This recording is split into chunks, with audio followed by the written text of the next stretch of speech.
Bienvenidos hermanos, hermanas. Es un grato placer, un grato honor, una satisfacción personal el estar aquí compartiendo con ustedes. Ya he compartido en domingo, pero me complace más que vamos a estar por un tiempo más amplio compartiendo la palabra de Dios con cada uno de ustedes. Debo decir, hermanos, que cuando me invitan a compartir la palabra, quiero que lo sepan, para mí no es una molestia. No hay que invitarme con cierto temor de que yo no pueda. Para mí es un gozo hacerlo, de verdad que sí. Porque cuando me invitan a enseñar, tengo la responsabilidad de investigar y cuando investigo, yo aprendo en primer lugar. De manera que para mí resulta muy satisfactorio estar compartiendo con ustedes durante estas 5 semanas de este mes de marzo. Y quiero felicitarles también a ustedes porque tienen una programación excelente. Van a comenzar aprendiendo en este estudio de este mes. Luego en el mes de abril pues van a estar orando y ustedes van a ver cómo se va a relacionar lo que vamos a estar enseñando aquí con la oración y las demás cosas que van a estar haciendo.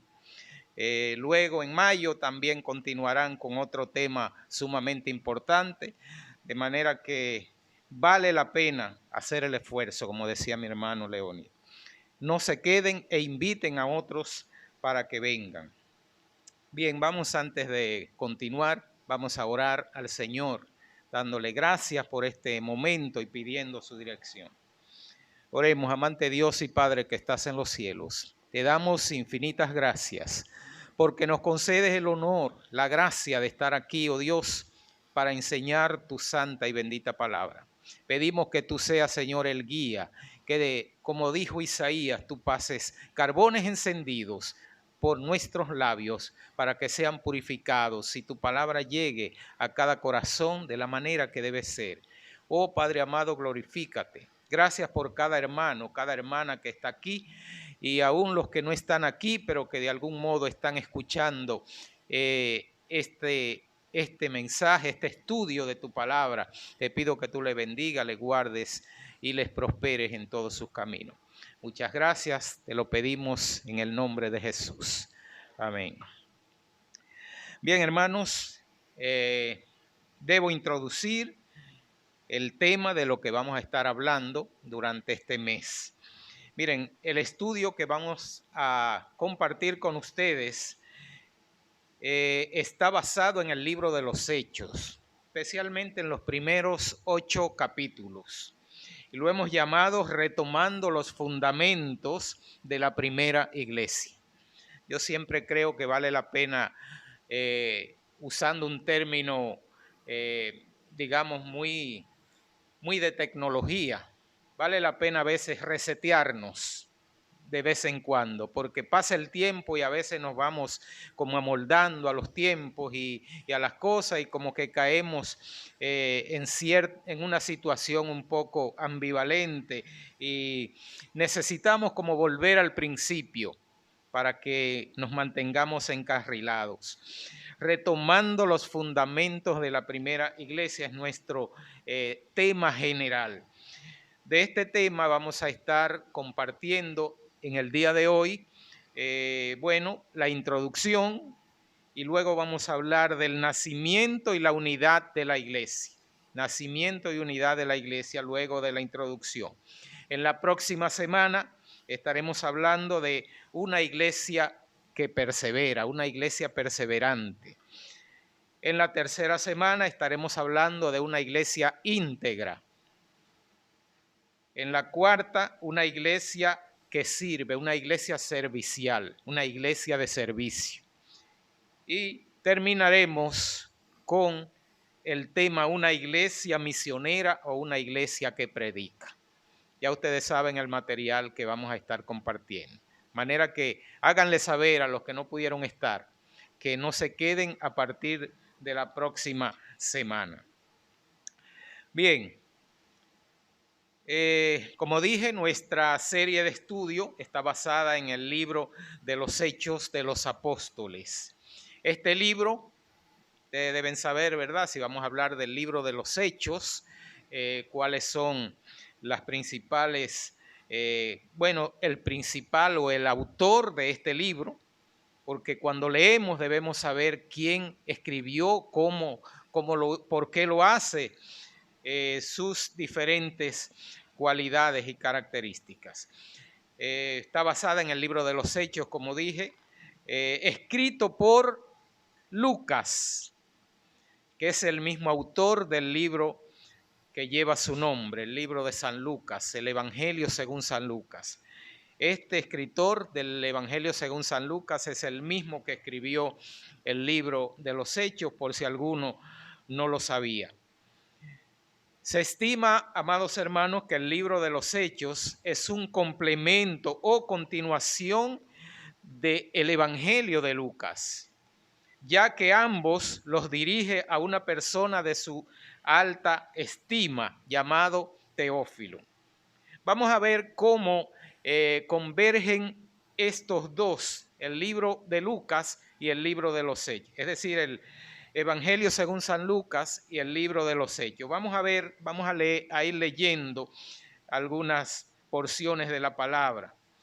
Dice aquí en Lucas 1, del 1 al 4, dice el escritor, dice, puesto que ya muchos han tratado de poner en orden la historia de las cosas que entre nosotros han sido ciertísimas, tal como nos lo enseñaron los que desde el principio lo vieron con sus ojos, mucha atención, los que lo vieron con sus ojos y fueron ministros de la palabra.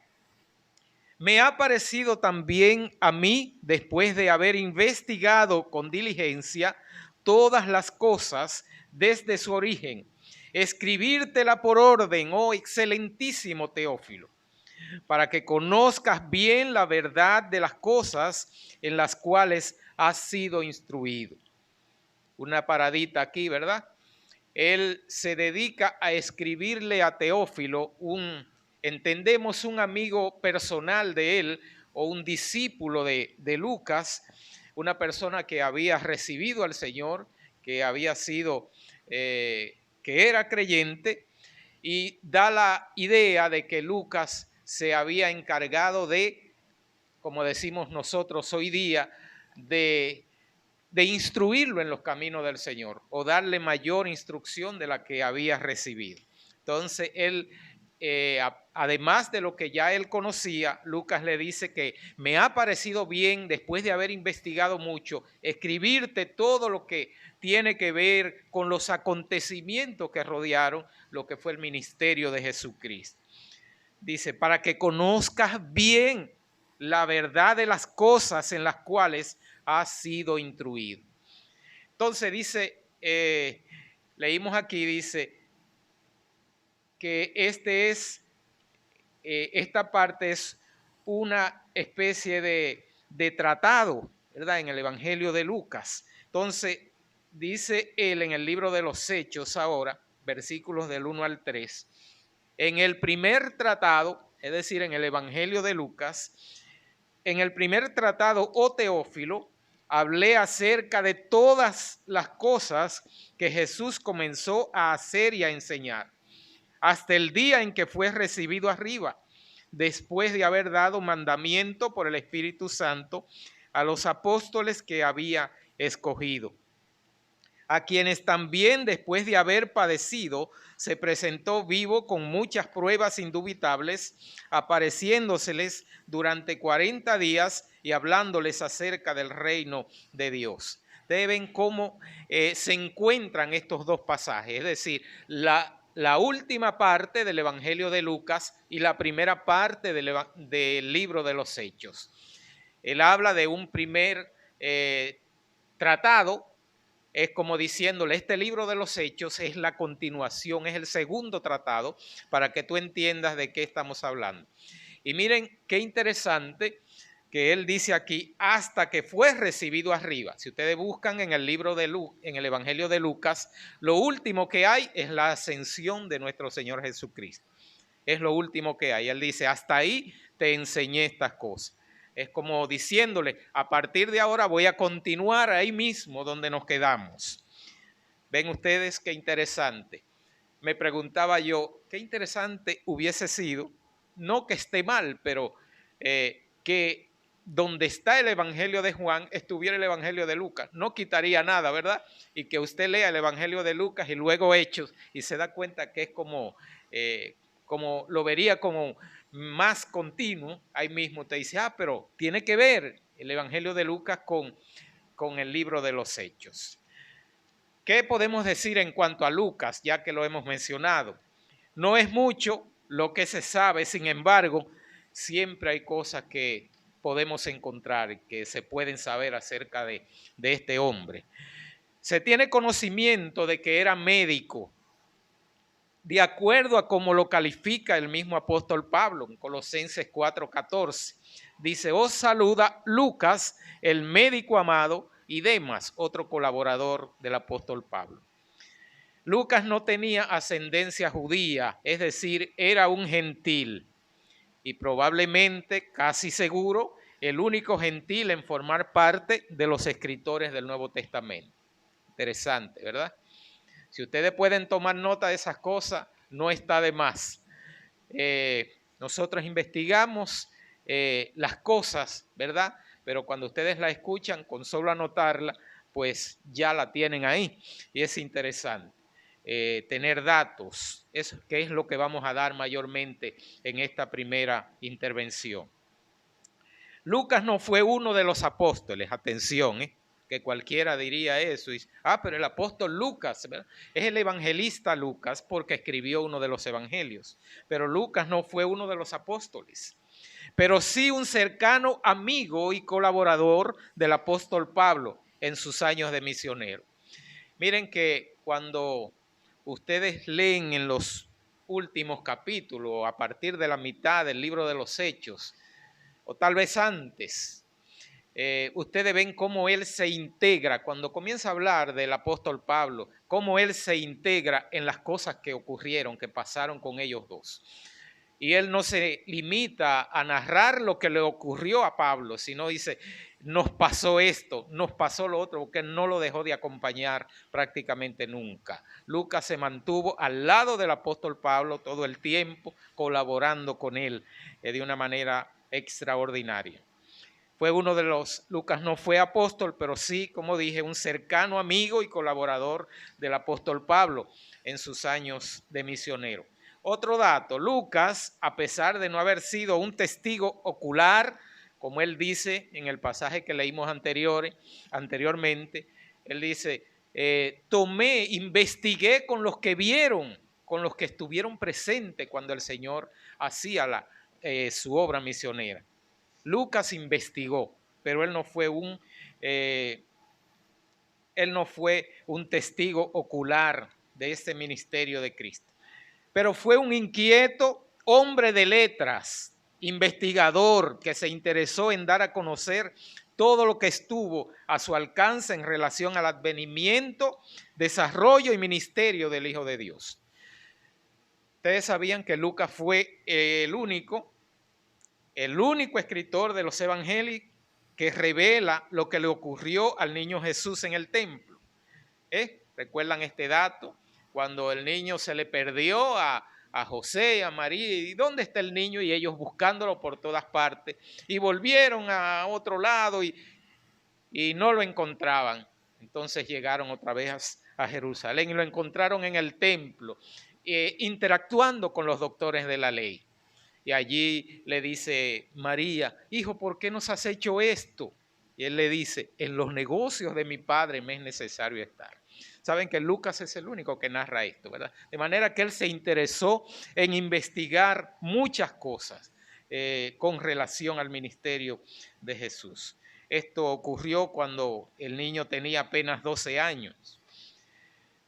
Eso lo pueden encontrar en Lucas 2, 41 al 52. ¿Qué más podemos decir? También es importante que recordemos que de los 4 escritores de los evangelios, solo 2 eran apóstoles. O sea, no solamente Lucas no era apóstol, Marcos tampoco lo era. Interesante, ¿verdad? Que a veces pensamos que los autores de los 4 evangelios eran 4 apóstoles del Señor. No, 2 de ellos eran apóstoles, Mateo y Mateo y Juan eran los únicos que eran apóstoles de los 4 evangelistas. Además de Lucas, tampoco Marcos, como dijeron, apóstol, pero ambos escribieron por medio de investigaciones realizadas con personas cercanas a Jesús. Entre ellos estaba María, su madre. Con María investigaron tanto Marcos como Lucas muchas de las cosas que escribieron en sus respectivos evangelios. En el caso de Lucas lo confirma de esta manera. Dice en Lucas 1, 2 y 3, tal como nos lo enseñaron los que desde el principio lo vieron con sus ojos y fueron ministros de la palabra, como leímos. Me ha parecido también a mí, después de haber investigado con diligencia todas las cosas, desde su origen, escribírtelas por orden, oh excelentísimo Teófilo. Qué privilegio tuvo Teófilo, ¿verdad?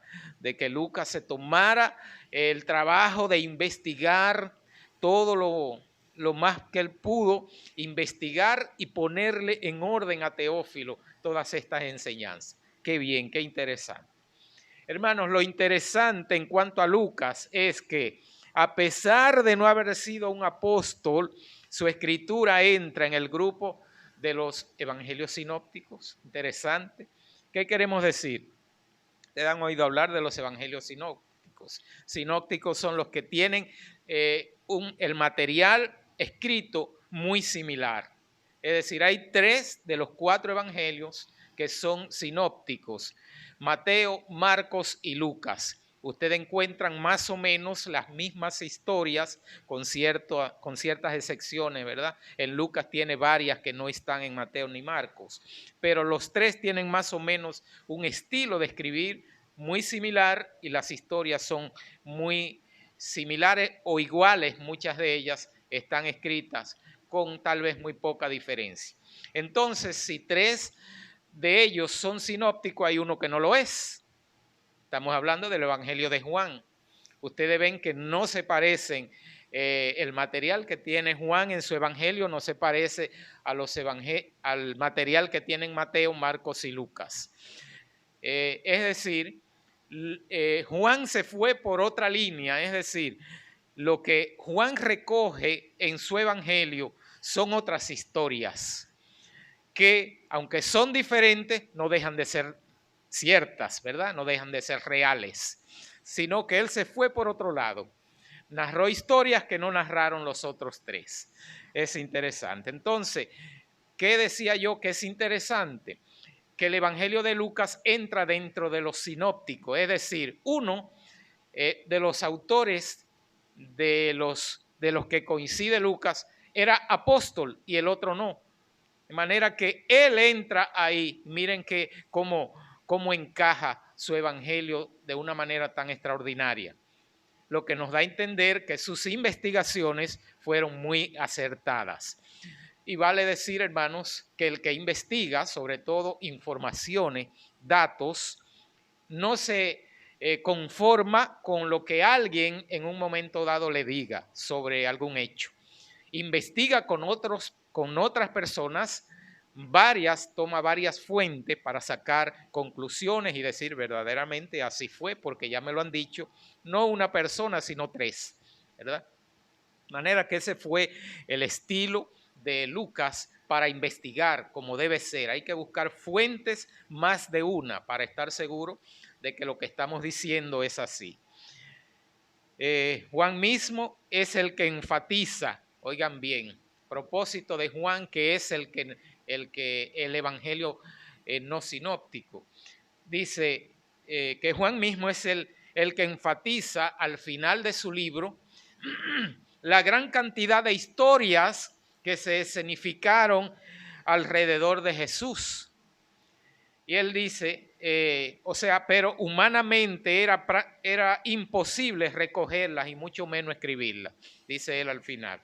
Y él lo dice con estas palabras, al final de su evangelio, dice, este es el discípulo que da testimonio de estas cosas. Vale decir que Juan nunca habló de sí mismo en primera persona, siempre lo hacía en tercera persona.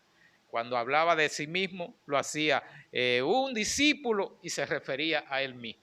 Era también un estilo de él muy personal de escribir. Vuelvo y digo, este es el discípulo que da testimonio de estas cosas y escribió en tercera persona y escribió estas cosas y sabemos que su testimonio es verdadero. Dice el verso 25 de Juan 21. Y hay también otras muchas cosas que hizo Jesús, las cuales si se escribieran una por una, pienso que ni aún en el mundo cabrían los libros que se habrían de escribir. Y termina ahí, amén. Da a entender, Juan, que le hubiese gustado seguir escribiendo y narrando cosas interesantes. Dice, pero es imposible escribir o recoger tantas cosas de las que hizo Jesús. Amén. Bueno, pues hemos visto ya más o menos un poco de lo que fue Lucas. Podemos entrar ahora ya a hablar de ese libro interesante, ese libro histórico que es el libro de los Hechos, escrito por este hombre investigador, incansable y yo diría un investigador certero. Vamos a hablar entonces, hermanos, del nacimiento de la iglesia, cómo nace la iglesia. Pero quisiera que establezcamos primero cierta similitud en el nacimiento de la iglesia y el nacimiento del Hijo de Dios. Se me ocurre eso, que nosotros hagamos una especie de balance y veamos cuántas cosas son similares en el nacimiento de la iglesia y el nacimiento del Hijo de Dios, quien es la cabeza precisamente de la iglesia. Por lo que no es de sorprenderse que la cabeza y el cuerpo de un organismo tengan la misma procedencia. No hay que sorprenderse de eso. La misma procedencia y similares características. Por el contrario, estaríamos sorprendidos si así no ocurriera. Vamos a ver esas similitudes. Miren, nacen tanto la iglesia como el Hijo de Dios Jesucristo, nacen en un ambiente de humildad y no de opulencia. Recuerdan ustedes que, y lo vamos a leer adelante, que los discípulos, comenzando con los apóstoles, se mantuvieron unidos en un lugar, en un aposento alto donde el Señor les había mandado que permanecieran unidos, que permanecieran tranquilos ahí hasta que llegara la promesa del Espíritu Santo. Ellos nacieron en un ambiente ahí de personas humildes. Como ustedes saben, los apóstoles ¿qué eran ellos? Trabajadores, pescadores, y las esposas de ellos estaban ahí también, amas de casa, un grupo de personas humildes. No habían príncipes y reyes ahí en el aposento alto, creo que no, ¿verdad? Que yo sé. De manera que la iglesia nace en un ambiente de humildad y no de opulencia. Segundo, oigan bien, tanto la iglesia como el Señor Jesucristo fueron engendrados por el mismo Espíritu Santo. Amén.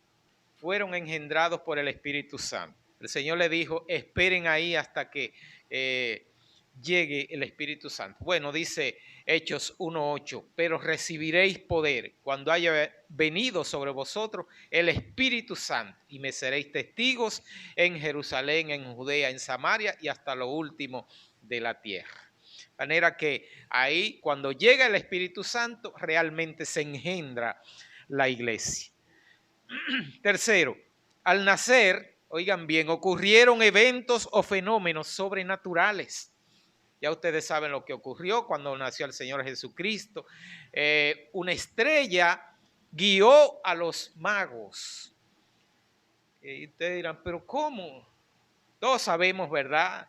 No somos astrólogos, pero sabemos la distancia, la altura que está una estrella. están en el firmamento, en lo más infinito por allá. Pero una estrella cuando nació Jesús parece ser que bajó para guiar a los magos y no se podía confundir con las demás estrellas porque estaba muy, muy separada. Y el Señor permitió que eso ocurriese, un hecho trascendente. Esa estrella guió a los magos. ¿Me permiten?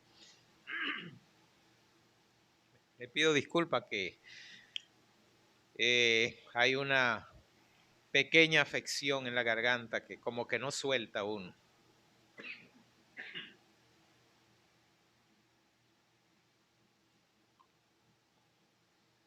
En cuarto lugar, ambos, tanto el Señor Jesucristo como la iglesia, fueron perseguidos para destrucción a pocos días de su nacimiento. Tanto en el caso del niño Jesús, recuerdan ustedes que tuvieron que huir a Egipto, María con el niño, ¿verdad? Porque Herodes quería asesinar a todos los niños recién nacidos. ¿Qué pasó con la iglesia? Apenas nació, pues fue perseguida. Fueron dispersados los discípulos por todas partes. Son algunas similitudes que encontramos en cuanto a lo que es la iglesia y lo que fue Jesucristo. Para que veamos, hermanos, la coherencia que hay entre la cabeza y el cuerpo, la cabeza que es Jesucristo y el cuerpo que es la iglesia. Eso es inseparable. Veamos entonces el proceso de su nacimiento, del nacimiento de la iglesia. El grupo de los creyentes, incluyendo a los apóstoles, que permaneció en el aposento alto durante varios días, esperó, como se les había instruido, hasta que se cumpliese la promesa del Padre, la venida del Espíritu Santo, que como ustedes saben, el Señor Jesucristo ya les había adelantado en el Evangelio según San Juan, capítulo 14 y 16, y también en Lucas 24, 49. Que voy a leer, me voy a tomar un breve tiempo para leer esos versículos, que debemos corroborarlo con la palabra de Dios, lo que decimos. El Señor le dijo en Juan 14, 16 y 17 a los discípulos, a sus apóstoles, y yo rogaré al Padre, y os dará otro consolador para que esté con vosotros para siempre. ¿Quién era el primer consolador de los discípulos? El Señor Jesucristo era el primer consolador. Y él le dice, yo voy a rogar al Padre para que él le mande otro consolador. ¿Por qué? Porque el Señor Jesucristo estaba con ellos ahí. Y dice en el 17, el Espíritu de verdad, al cual el mundo no puede recibir, porque no le ve ni le conoce. Pero vosotros le conocéis, porque mora con vosotros y estará en vosotros. Entonces dice, eso es Juan 14, 16 y 17. En el capítulo 16, verso 7 dice, pero yo os digo la verdad, dice el Señor, os conviene que yo me vaya, porque si no me fuera, el Consolador no vendría a vosotros. Mas si me fuere, os lo enviaré.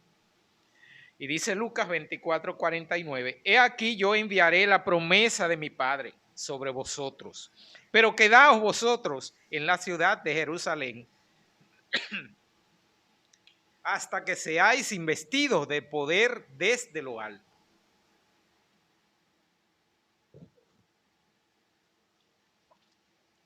Esas son las palabras que de antemano el Señor les había adelantado a los discípulos.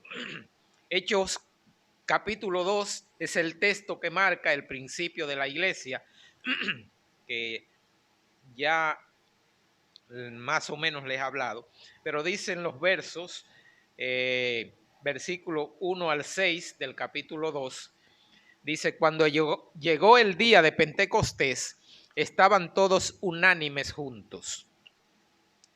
¿Quiénes estaban unánimes juntos? El grupo, ¿verdad? Comenzando con los apóstoles y todos los demás estaban unánimes juntos allí en el aposento alto.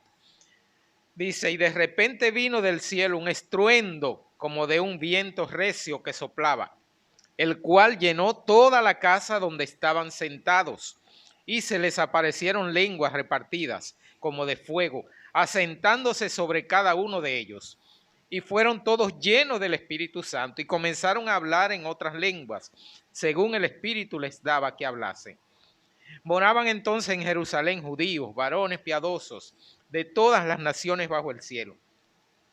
Y hecho este estruendo, se juntó la multitud y estaban confusos, porque cada uno les oía hablar en su propia lengua. Ven ustedes que aquí también, como les dije anteriormente, ocurrió cuando la iglesia nace, hechos trascendentes, ¿verdad? Extraordinario. Dice que hubo un estruendo y lo menciona 2 veces.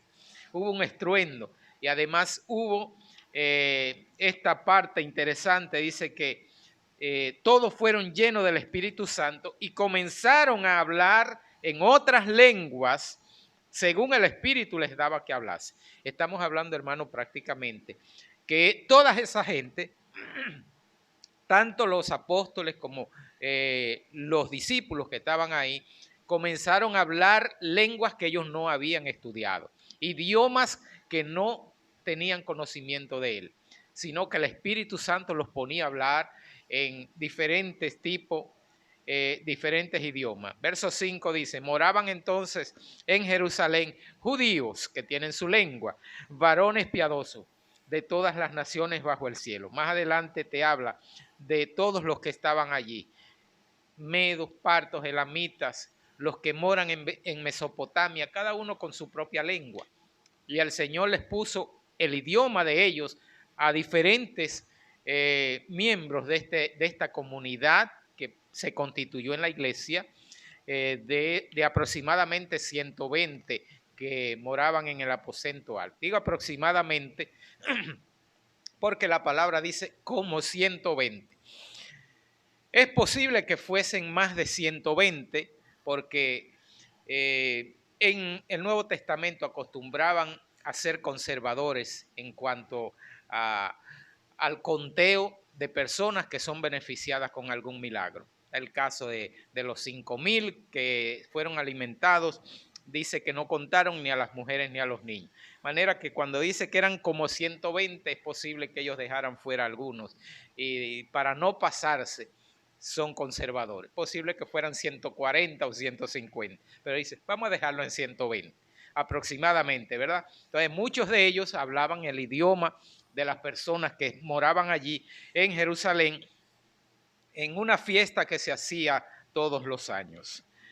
Bien, la iglesia de Jesucristo, hermanos, óiganme bien, es una sola iglesia, solamente que se establece en diferentes lugares. Vamos a comenzar a aprender cosas que tal vez ustedes no la habían escuchado mucho o tal vez la escucharon y se les olvidó. La iglesia de Jesucristo es una sola iglesia, solamente que se establece en diferentes lugares. Por esto verán en distintas partes del Nuevo Testamento que habla de la iglesia en Jerusalén o la iglesia que está en Antioquía. Y más claro aún lo podemos ver en Apocalipsis capítulo 2, cuando habla de el mensaje a las 7 iglesias. Y no es que sean 7 iglesias, sino más bien 7 localizaciones donde se encuentra la iglesia en singular. Por eso el mensaje está dirigido de esta manera. Escribe al ángel de la iglesia en Éfeso o en Éfeso. Escribe al ángel de la iglesia en Esmirna. Escribe al ángel de la iglesia en Pérgamo, en Tiatira, en Sardis, en Filadelfia, en Laodicea. Claro que con el tiempo, ¿verdad? Ya uno para localizar y decir la iglesia de tal lugar, de tal, pero lo correcto que vemos en la Biblia es decir la iglesia del Señor que está en Almas Rosa, la iglesia del Señor que está en Los Minas. Porque eso nos da un criterio, hermanos, de ver la unidad, ver la iglesia como una sola, como debe ser. Porque comenzamos entonces a parcializar y creemos que, no, en mi iglesia hacemos las cosas de esta manera. Hermano, tú tienes iglesia, como dijo un pastor, que no recuerdo qué fue, no sabía que tú habías muerto tú habías derramado tu sangre por ella. el que tiene iglesia es Cristo, ¿verdad? La iglesia está en diferentes lugares y nosotros como creyentes tenemos que comportarnos como la iglesia de Jesucristo, no importa dónde estemos. Amén. Hay aspectos fundamentales de la iglesia de Jesucristo que han ido desapareciendo en las diferentes congregaciones de hoy, por la sencilla razón de que hemos ido perdiendo el enfoque en cuanto a que no somos los propietarios de la iglesia, sino Cristo. Él fue quien derramó su sangre por ella y en su misericordia nos concede el altísimo honor de administrarla solamente, ¿verdad? A los líderes que tenemos el privilegio tan alto de administrar la iglesia de Jesucristo. Tenemos que ser tan cuidadosos con lo que hacemos, con la iglesia. Mire, el Señor se tomó unos minutos para preguntarle a Pedro 3 veces, Pedro, ¿tú me amas? Sí, Señor, yo te amo. ¿Qué le dijo el Señor? ¿Qué le respondió? ¿Qué le respondió el Señor? Apacienta mis corderos. Pedro, ¿tú me amas? Sí, Señor, yo sé. Sí, Señor, tú sabes que te amo. Apacienta mis corderos. Se lo dijo 3 veces. Para el Señor es algo de mucha importancia de que los que estamos administrando la grey del Señor lo hagamos de la mejor manera posible, porque es su iglesia, es su iglesia. Dice la palabra en Hechos 20:28, escribe, por tanto mirad por vosotros y por todo el rebaño en que el Espíritu Santo os ha puesto por obispos. ¿Quién nos ha puesto por obispo? El Espíritu Santo. Para apacentar la iglesia ¿de quién? Del Señor, la cual, oigan el argumento, la cual Él ganó por su propia sangre. Hay que tener cuidado, ¿verdad? Yo quiero leer ese versículo otra vez porque es demasiado contundente, Diomedes, muy fuerte. Por tanto, mirad por vosotros, es decir, tengan cuidado. Y por todo el rebaño, y tengan cuidado con la iglesia, en que el Espíritu Santo os ha puesto por obispo. Es decir, usted no puede decir, yo voy a ver si levanto una iglesita allí, como decir que voy a abrir un negocito, ¿verdad? Yo voy a ver si abro un negocito allí. No, el Espíritu Santo te puso ahí. Si no te puso, ten cuidado, en que el Espíritu Santo os ha puesto por obispos para apacentar la iglesia del Señor, la cual Él ganó por su propia sangre. Más adelante dice el apóstol en Romanos 16:16, saludaos los unos a los otros con ósculo santo. Os saludan todas las iglesias, mira aquí te lo den plural, pero dice, todas las iglesias de Cristo. Te saludan todas las iglesias de Cristo, es decir, Pablo habla de localizaciones diferentes en que la iglesia de Cristo está establecida. Todas las iglesias de Cristo te saludan. Hay congregaciones por ahí que se hacen llamar cristianas, pero de la iglesia modelo que estamos estudiando, que comenzamos hoy, tienen muy poco. Muchas veces se manejan como si la iglesia fuese una empresa, un club, una asociación, muchas veces hasta con fines de lucro. Mucho cuidado, ¿verdad? Y nuestro objetivo hoy es que nos mantengamos enfocados en esos fundamentos de la iglesia de Jesucristo en Jerusalén. Y de seguro los resultados habrán de ser similares. Eso es lo que queremos, es el propósito que hemos traído. Que retomemos los fundamentos de la primera iglesia, que volvamos al inicio para que veamos cómo ellos se manejaban. Y comparemos con lo que hacemos hoy. Si se parecen, pues estamos bien. Y gloria a Dios. Si no se parecen, vamos a tratar de parecernos a ella. Porque esa fue la iglesia que el Señor fundó. El Espíritu Santo la fundó, esa iglesia que leemos en Jerusalén, con todas las características que debía tener. Y vamos a estar viendo durante este mes cosas extraordinarias de lo que esta iglesia hizo. Pero vamos a ver por lo pronto, ¿por dónde vamos? La unidad de la iglesia. Ya hemos hablado de cómo nació la iglesia y nos resta hablarles de esa unidad que mantuvieron esos fieles del Señor del primer siglo. La unidad de la iglesia comenzó, hermanos, antes de su nacimiento. Antes de su nacimiento.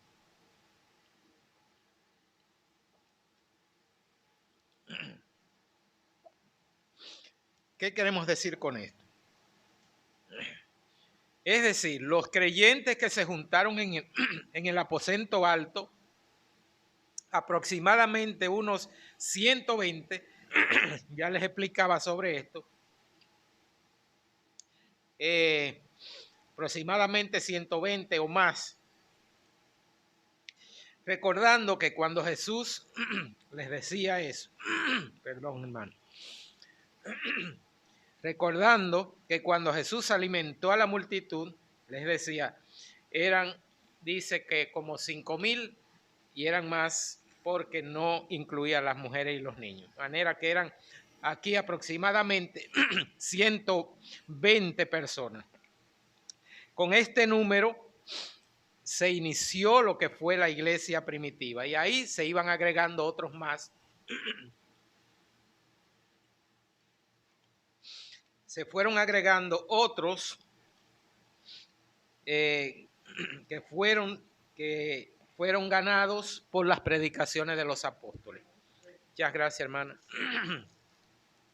Cuando eso comienza, ¿verdad? No es fácil.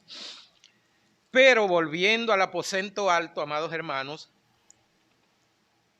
dice la palabra que les fue ordenado a los apóstoles que se quedasen en Jerusalén hasta que se cumpliese la promesa del Padre, y así permanecieron en el aposento alto junto a sus familiares y allegados. Vemos nosotros ahí cómo también la unidad comenzó antes de que fuese derramado el Espíritu Santo, por mandamiento del Señor. Dice en la palabra de Dios, dice, entonces volvieron a Jerusalén desde el monte que se llama del Olivar.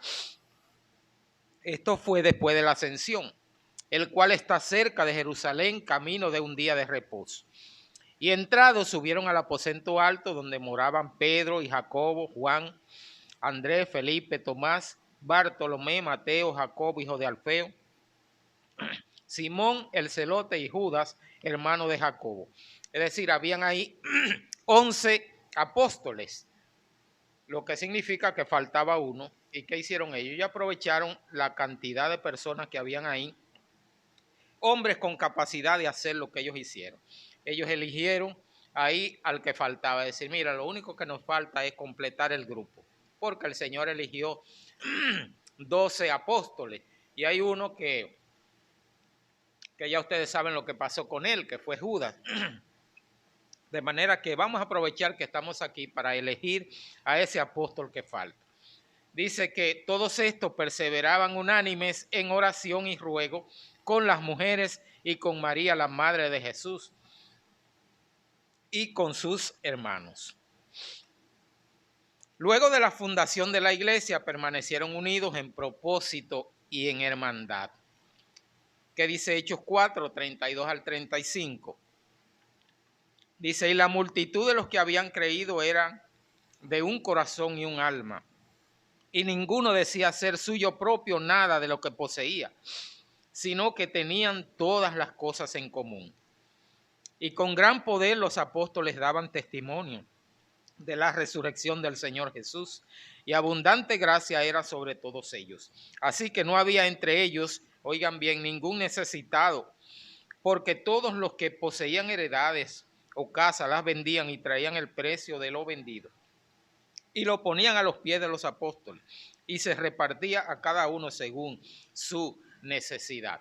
Con la fundación de la iglesia, amados hermanos, el Señor cambió como su estilo de ser, su modo de ser. Si eran ambiciosos, si les gustaba acumular riqueza, el Señor, el Espíritu Santo le cambió todo eso. Y comenzaron a verse no como seres individuales, sino como una sola, como una unidad, como una iglesia que debía ser, que compartieran el amor, que lo de uno fuera de todos. Y ellos comenzaron a practicar eso, no porque ellos quisieran hacerlo, sino que el Espíritu Santo puso en ellos ese sentir de ser personas que mostraran el amor a todas luces y por todo lugar. Dice que no había entre ellos ningún necesitado. Todos los que poseían heredades o casas las vendían y traían el precio de lo vendido y lo ponían a los pies de los apóstoles. Y se repartía cada uno según su necesidad. No estamos diciendo que la iglesia de hoy tiene que hacer eso y vender todo lo que tienen y traerlo a la iglesia, pero algo parecido sí podemos hacer, ¿verdad? Lo dice Santiago, claro, ¿verdad?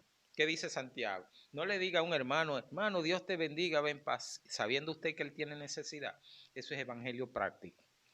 Si usted sabe que es un hermano que tiene necesidad, acompañe ese Dios le bendiga con algún sobrecito, ¿verdad? Póngaselo en la mano. Cuando usted lo salude, póngale algo y Dios te bendiga. Y que ni siquiera nadie se dé cuenta. Eso es lo que dice Santiago, ¿verdad? Y es la palabra de Dios. Esta gente dice, no había nadie, o sea, ellos fueron muy lejos, muy profundo al decir, aquí nadie va a padecer necesidad. Y nadie, es bueno que se sepa, nadie obligó a los primeros creyentes a vender nada. Y vamos a ver un caso interesante más adelante, no me quiero adelantar. No los obligaron a vender nada, sino que ellos, de su propia voluntad, vendieron esas cosas y dijeron, mira, como quien dice, nosotros estamos aquí como peregrinos, estamos de paso. Nuestra meta, nuestra vista está puesta en el cielo, en las cosas espirituales, no en lo material. Lo de aquí no nos interesa tanto. Mira, vamos a usarlo. Yo vendí una finca, mira a ver cómo lo puedes usar. ¿Verdad? Eso hicieron ellos. Y esa hermandad, ese amor se estableció en la primera iglesia. Y está diciéndonos a nosotros que si no lo tenemos, volvamos al principio, porque eso debe ser parte de lo que es la iglesia de Jesucristo o de lo que debe ser la iglesia de Jesucristo. Yo lo voy a dejar aquí porque ya es hora, pero nos faltan unos cuantos puntitos sumamente interesantes que los voy a desarrollar antes de iniciar el segundo punto la próxima semana. No sé si hay algún tip, esto es un estudio bíblico, pero ustedes saben que en la primera parte siempre hay que dar informaciones que ustedes deben saber. De todos modos, si tienen alguna pregunta que podamos en 2 o 3 minutos compartir, pues porque hemos dado informaciones, pero a lo mejor pueda que haya algún tipo de confusión o de dudas. Si hay alguna pregunta, con mucho gusto trataremos de responderla y si no, hasta mi chofer la responde, como dijo un hermano. Amén, ¿todo claro? Que Dios me les bendiga, hermanos, y el próximo miércoles, si no quiero que se queden ni ustedes ni sus hermanos queridos que ustedes aprecien. Miren, lo que se me quedó aquí es sumamente interesante, lo que vamos a tratar aquí. Te va a decir, ¿cómo? Eso es así. Amén. Dios me le bendiga y Dios me guarde.